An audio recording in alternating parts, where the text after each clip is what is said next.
Apple makes a ton of stuff. Compared to when Steve Jobs returned and drew that grid with notebooks and desktops, consumer and professional, and yeah, of course, some accessories and ancillaries, Apple now makes a ton of stuff. Never mind Mac or even iPod, RIP, almost. There's Apple TV, iPhone, iPad, Apple Watch, AirPods, and HomePod, and all the cases and cables and dongles and software and services that tie all of them together.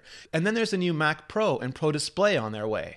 So much stuff, so much. Apple recently exited the airport router business because it was too much. But yeah, here's the thing. Part of me kinda wishes they'd make just a few more things. Hey, welcome back. I'm Rene Ritchie, and this is Vector. I know, Apple needs to focus. For every yes, there just needs to be 1,000 oh hell no's. I get it, I'm with it. I don't have the t-shirt because they didn't make it. When it comes to focus, everyone wants Apple to keep the products they personally like and just kill the rest. You know, the ones other people like. Sometimes, oftentimes, with fire. If you love the Mac, the new stuff is a distraction. Kill it. If you love the new stuff, the Mac is dead weight. Watch it burn. Ask 5 people and all of them will say the other 4 people's stuff just has to go. Sorry, totally not sorry. But if Apple's time and resources were truly unlimited, not just the Apple's one of the richest companies in the world, and obviously I've never heard of the mythical person month, so I'll just keep tweeting about how they really should be able to do all of it, all of the time, crap our feeds get festooned with on a regular basis.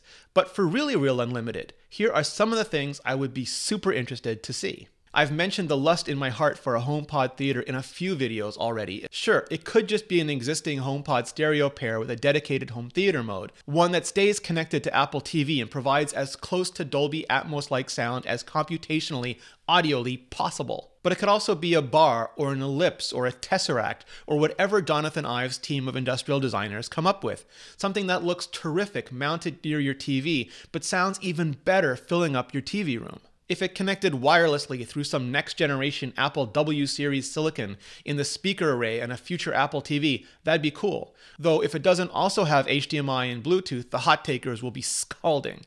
And since it'll need a power cable at the very least, an extra wire won't totally ruin the futuristic appeal. If it had tvOS built in, so you didn't need a separate Apple TV, that could potentially be even better. Apple's giving iTunes to Samsung and AirPlay to Sony, LG, and Vizio, so it makes sense to give their own kit an even bigger advantage as well. Apple killed Airport. Sometimes it feels just to watch it die. I mentioned that at the top, and honestly, I'm still a little sore about it. The router is the gateway to the internet, and there are very few companies I trust as much with the packets leaving my computers and hitting the internet than Apple. Also, given Apple's ecosystem, there are very few companies that could offer as many potential features and integrations as Apple. It would be secure, but it would also be private. It wouldn't monitor your business or get all up in your traffic. It would just sit there, running services you wanted to persist, even when you took your MacBook or iPad out with you, and cache updates and recent or frequently accessed data from the cloud to just make everything work faster and better and more resiliently.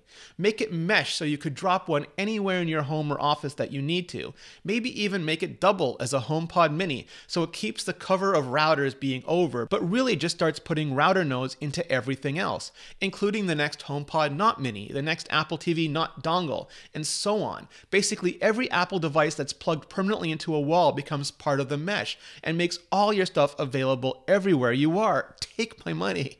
Also, a gaming console. No, not Pippin 2, Electric Boogaloo, or X-Play Switch whatever, but an Apple TV that tries to walk back the mistakes of the previous generation. Apple had a real shot at capturing part of the living room gaming market, especially the casual gaming market. It had studios and developers that looked at just how big iPhone gaming was and salivated over the prospect of Apple pushing the same type of platform onto the television. But Apple made a couple of huge unforced errors.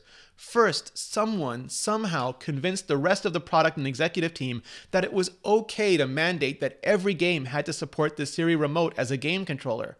Second, instead of slowly warming developers up to the advantages of on-demand resources over a year or so, they thought they could just drop them into a full-on boil and not have to hear them scream. As a result, many of those bigger developers and studios went from go for launch to wait and see, and by the time Apple removed and relaxed those requirements and restrictions, there was pretty much nothing left to see.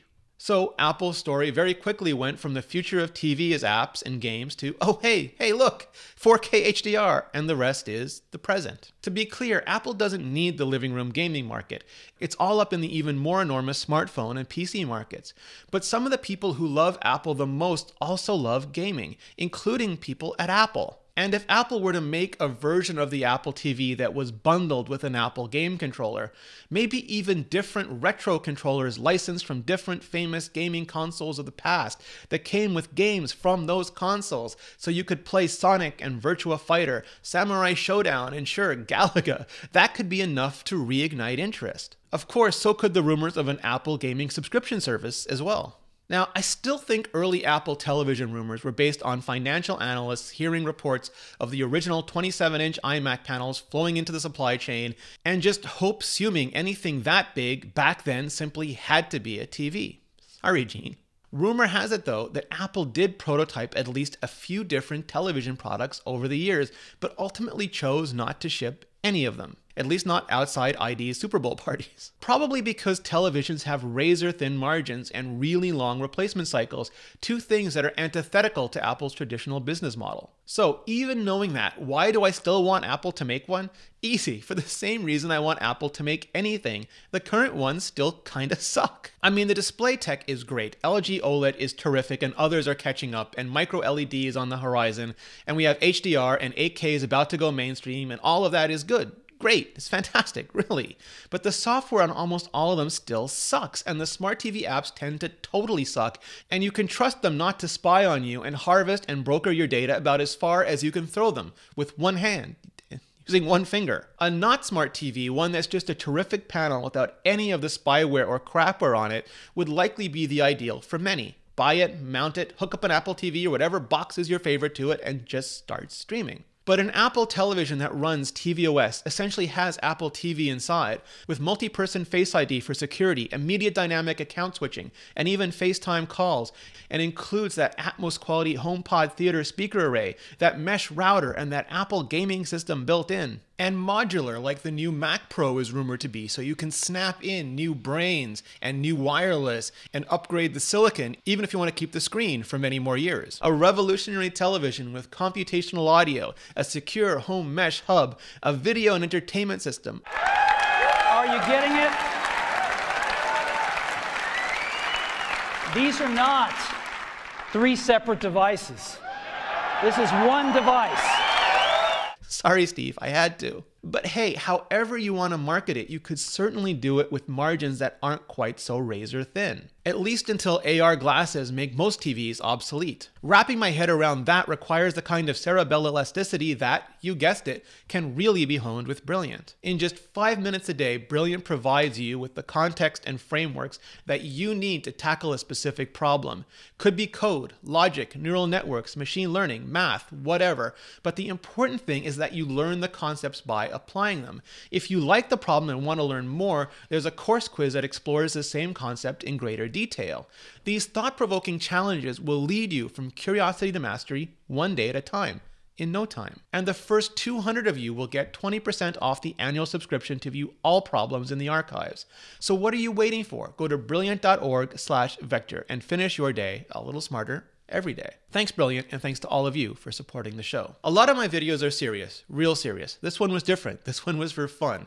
I certainly don't expect Apple to make any, let alone all of these products, but I do like spitballing them and trying to figure out if Apple did make them, how Apple might make them. What could Apple contribute to the space? How could Apple differentiate them enough to make them compelling? Where would they fit into and increase the overall value of Apple's ecosystem? Who would buy them? And would any of those things be enough for Apple to consider actually making any of them? But you've already heard what I think. Now it's your turn. Hit like, hit subscribe, and then hit up the comments below and let me know. And thank you so much for watching.